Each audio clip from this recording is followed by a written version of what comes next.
요한복음과 함께하는 21일의 사귐 5번째 아침입니다.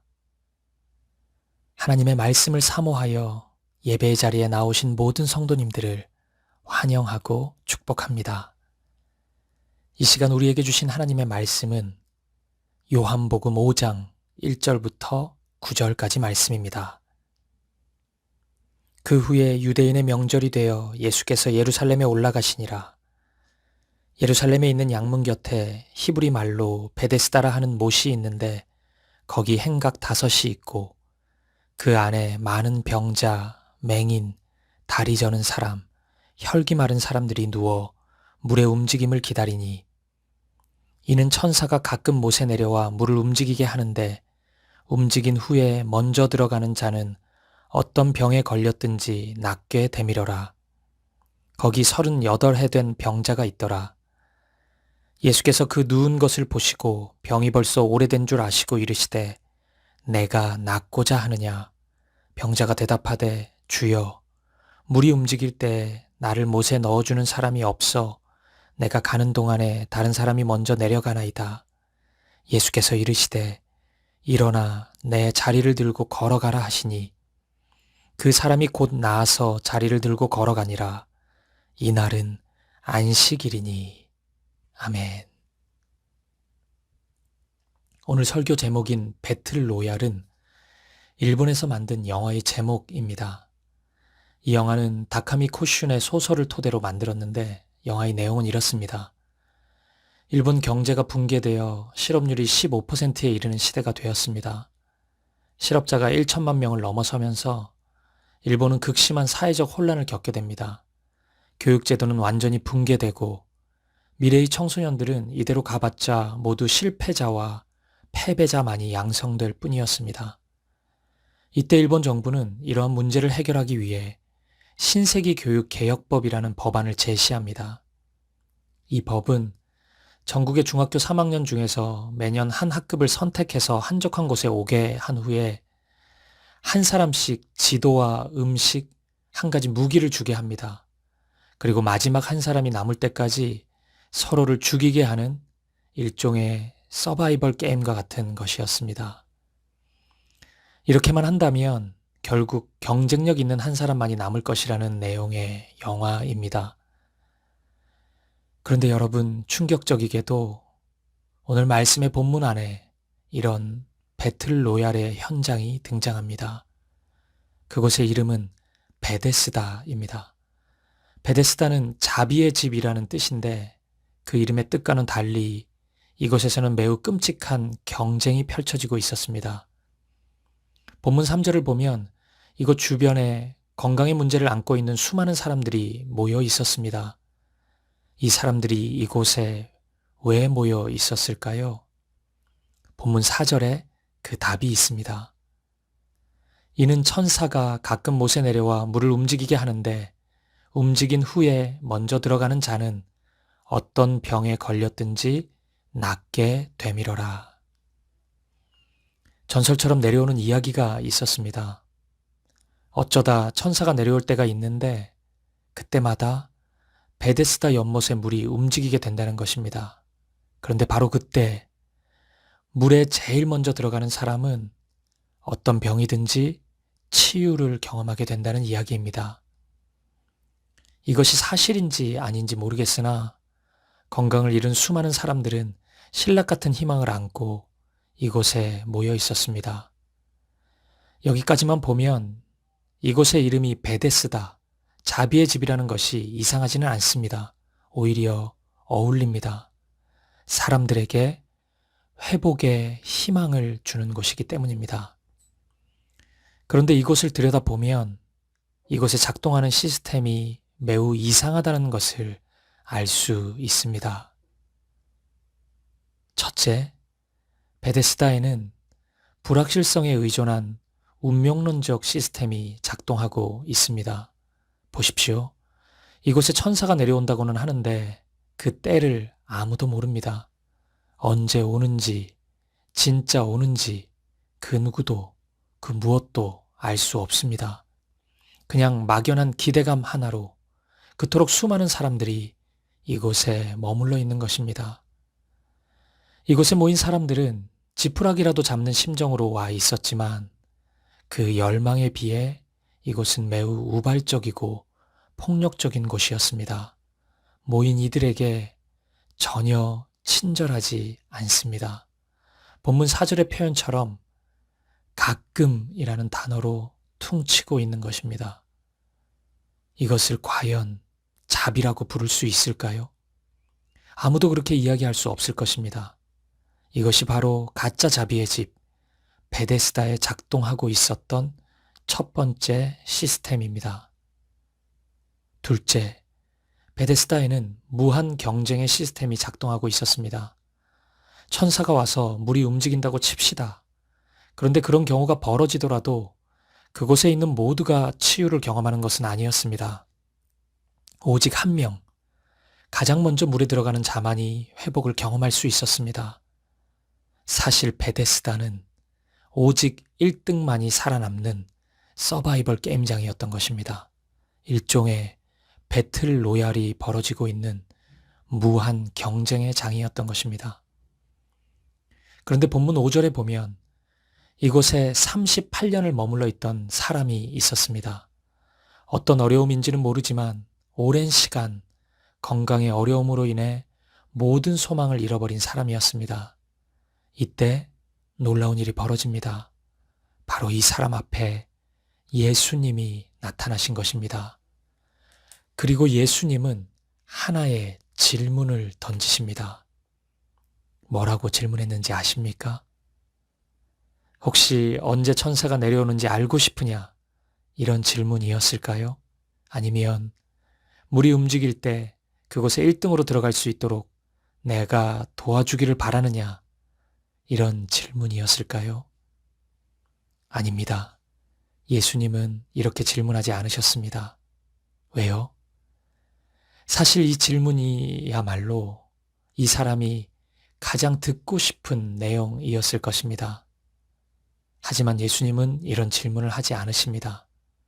왜냐하면 예수님은 베데스다의 방법, 세상의 방법에 조금도 관심이 없으시기 때문입니다.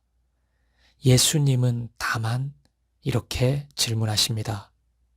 네가 낫고자 하느냐?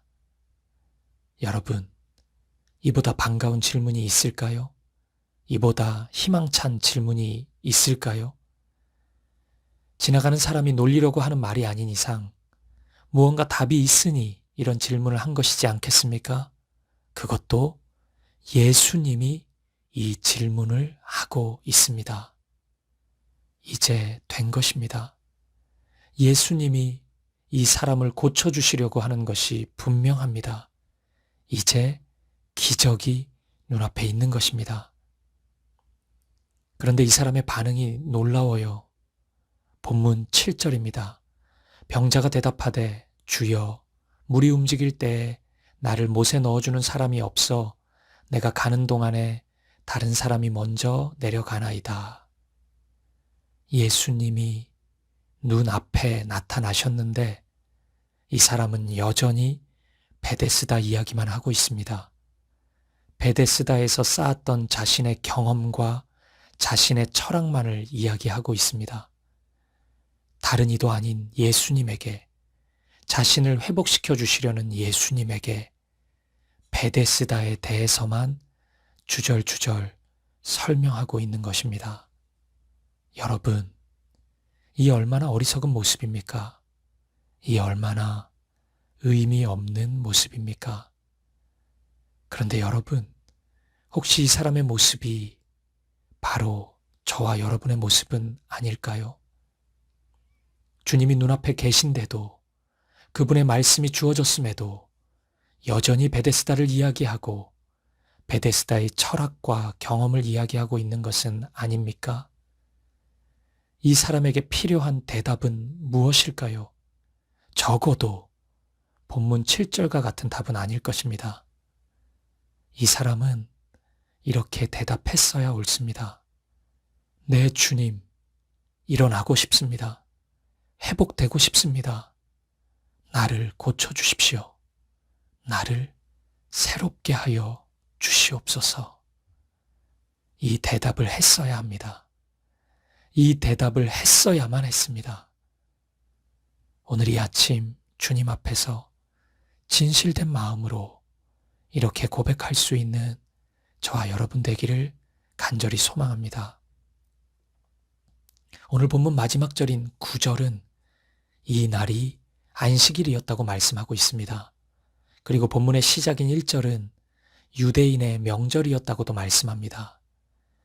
유대인이 생명처럼 지켰던 명절도 안식일의 율법도 이 사람에게 참된 안식과 기쁨을 주지는 못했습니다. 명절도 분명 하나님을 위한 것이었고 안식일도 분명 하나님을 위한 것이었습니다. 하지만 말 그대로 하나님을 위한 것일 뿐 그것 자체가 하나님은 아니었습니다. 여러분, 하나님을 위한 것과 하나님을 동일시하면 안 됩니다. 하나님의 선물과 하나님을 똑같은 것으로 여기시면 안 됩니다. 하나님을 위한 것도 하나님의 선물도 그것에서 하나님이 빠져버린다면 결국 우상에 불과합니다. 그토록 소중해 보이고 아름다워 보여도 하나님이 없다면 아무것도 아닙니다. 베데스다와 같은 하루하루를 살아가고 있는 성도 여러분, 이 아침 여러분 한 사람 한 사람을 응원하고 여러분 모두를 축복합니다. 베데스다의 것에 너무 목매지 마십시오. 심지어는 하나님의 도구에도 너무 큰 마음을 두지는 마십시오. 오직 하나님께만 마음을 두십시오. 나의 뜻과 나의 생각, 나의 계획, 나의 마음과 나의 힘을 모두 내려놓고 오직 예수님만 바라보고 그분만 의지하는 이 하루, 그리고 저와 여러분의 삶이 되기를 우리 주님의 이름으로 간절히 축복드립니다. 함께 기도하시겠습니다. 하나님 아버지, 베데스다와 같은 우리의 인생에 찾아와 주셔서 감사합니다. 우리 앞에 서 계신 주님 앞에서 나의 경험과 나의 철학을 주장하지 않게 하옵소서. 내 주님, 오직 주님의 뜻만을 이루어 주옵소서. 이렇게 고백하는 우리가 되게 하옵소서. 주님이 주신 선물도 우리의 우상이 될 수 있음을 고백합니다. 그 무엇도 주님이 없이는 무의미한 것임을 알게 하시고 오직 주님, 오직 당신의 말씀만을 붙잡고 살아가게 하옵소서. 오늘 우리의 베데스다는 예수님을 전해야 할 사명의 장소일 뿐 우리가 사랑해야 할 대상이 아님을 기억하게 하옵소서. 베데스다를 내려놓겠습니다. 나의 힘과 나의 능력을 내려놓겠습니다. 나의 뜻과 나의 계획을 내려놓겠습니다. 그리고 오직 주님만을 사랑하겠습니다. 오직 주님만을 따라가겠습니다. 언제나 주님 향한 우리의 손을 붙잡아 주옵소서. 예수님의 이름으로 기도합니다. 아멘. 이어서 요한복음 5장의 말씀을 함께 읽고 필사하며 하나님의 말씀 앞으로 나아가겠습니다. 제5장. 그 후에 유대인의 명절이 되어 예수께서 예루살렘에 올라가시니라.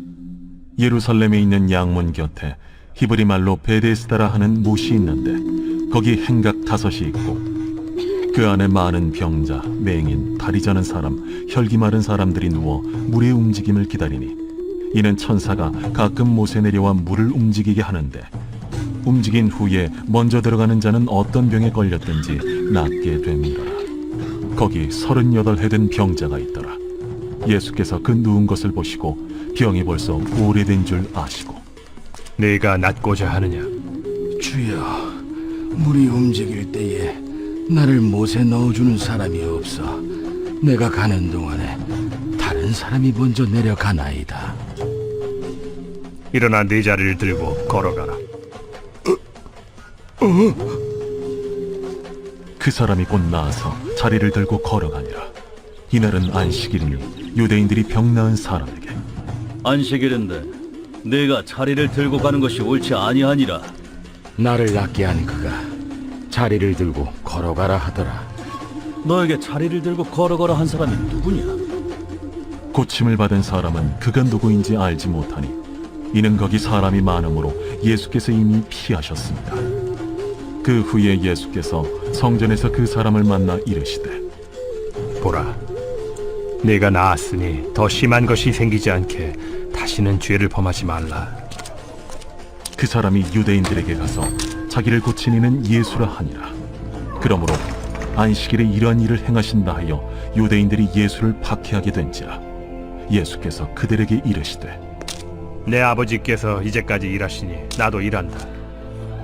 유대인들이 이로 말미암아 더욱 예수를 죽이고자 하니 이는 안식일을 범할 뿐만 아니라 하나님을 자기의 친아버지라 하여 자기를 하나님과 동등으로 삼으심이라. 그러므로 예수께서 그들에게 이르시되 내가 진실로 진실로 너희에게 이르노니 아들이 아버지께서 하시는 일을 보지 않고는 아무것도 스스로 할 수 없나니 아버지께서 행하시는 그것을 아들도 그와 같이 행하느니라. 아버지께서 아들을 사랑하사 자기가 행하시는 것을 다 아들에게 보이시고 또 그보다 더 큰 일을 보이사 너희로 놀랍게 여기게 하시리라. 아버지께서 죽은 자들을 일으켜 살리심같이 아들도 자기가 원하는 자들을 살리느니라. 아버지께서 아무도 심판하지 아니하시고 심판을 다 아들에게 맡기셨으니 이는 모든 사람으로 아버지를 공경하는 것 같이 아들을 공경하게 하려 하심이라. 아들을 공경하지 아니하는 자는 그를 보내신 아버지도 공경하지 아니하느니라. 내가 진실로 진실로 너희에게 이르노니 내 말을 듣고 또 나 보내신 이를 믿는 자는 영생을 얻었고 심판에 이르지 아니하나니 사망에서 생명으로 옮겼느니라. 진실로 진실로 너희에게 이르노니 죽은 자들이 하나님의 아들의 음성을 들을 때가 오나니 곧 이때라. 듣는 자는 살아나리라. 아버지께서 자기 속에 생명이 있음같이 아들에게도 생명을 주어 그 속에 있게 하셨고 또 인자됨으로 말미암아 심판하는 고난을 주셨느니라. 이를 놀랍게 여기지 말라. 무덤 속에 있는 자가 다 그의 음성을 들을 때가 오나니 선한 일을 행한 자는 생명의 부활로 악한 일을 행한 자는 심판의 부활로 나오리라. 내가 아무것도 스스로 할 수 없노라. 듣는 대로 심판하노니 나는 나의 뜻대로 하려 하지 않고 나를 보내신 이의 뜻대로 하려 함으로 내 심판은 의로우니라. 내가 만일 나를 위하여 증언하면 내 증언은 참되지 아니하되 나를 위하여 증언하시는 이가 따로 있으니 나를 위하여 증언하시는 그 증언이 참인 줄 아노라. 너희가 요한에게 사람을 보내매 요한이 진리에 대하여 증언하였느니라. 그러나 나는 사람에게서 증언을 취하지 아니하노라. 다만 이 말을 하는 것은 너희로 구원을 받게 하려 함이니라. 요한은 켜서 비추이는 등불이라. 너희가 한때 그 빛에 즐거이 있기를 원하였거니와 내게는 요한의 증거보다 더 큰 증거가 있으니 아버지께서 내게 주사 이루게 하시는 역사 곧 내가 하는 그 역사가 아버지께서 나를 보내신 것을 나를 위하여 증언하는 것이요 또한 나를 보내신 아버지께서 친히 나를 위하여 증언하셨느니라. 너희는 아무 때에도 그 음성을 듣지 못하였고 그 형상을 보지 못하였으며 그 말씀이 너희 속에 거하지 아니하니 이는 그가 보내신 이를 믿지 아니함이라. 너희가 성경에서 영생을 얻는 줄 생각하고 성경을 연구하거니와 이 성경이 곧 내게 대하여 증언하는 것이니라. 그러나 너희가 영생을 얻기 위하여 내게 오기를 원하지 아니하는도다. 나는 사람에게서 영광을 취하지 아니하노라. 다만 하나님을 사랑하는 것이 너희 속에 없음을 알았노라. 나는 내 아버지의 이름으로 왔음에 너희가 영접하지 아니하나 만일 다른 사람이 자기 이름으로 오면 영접하리라. 너희는 내 이름으로 오지 아니하고 내 아버지의 이름으로 오면 영접하리라. 너희는 내 이름으로 오지 아니하나 만일 다른 사람이 자기 이름으로 오면 영접하리라. 너희는 내 이름으로 오지 아니하나 만일 다른 사람이 자기 이름으로 오면 영접하리라. 너희가 서로 영광을 취하고 유일하신 하나님께로부터 오는 영광은 구하지 아니하니 어찌 나를 믿을 수 있느냐? 내가 너희를 아버지께 고발할까 생각하지 말라. 너희를 고발하는 이가 있으니 곧 너희가 바라는 자 모세니라. 모세를 믿었더라면 또 나를 믿었으리니 이는 그가 내게 대하여 기록하였음이라. 그러나 그의 글도 믿지 아니하거든 어찌 내 말을 믿겠느냐?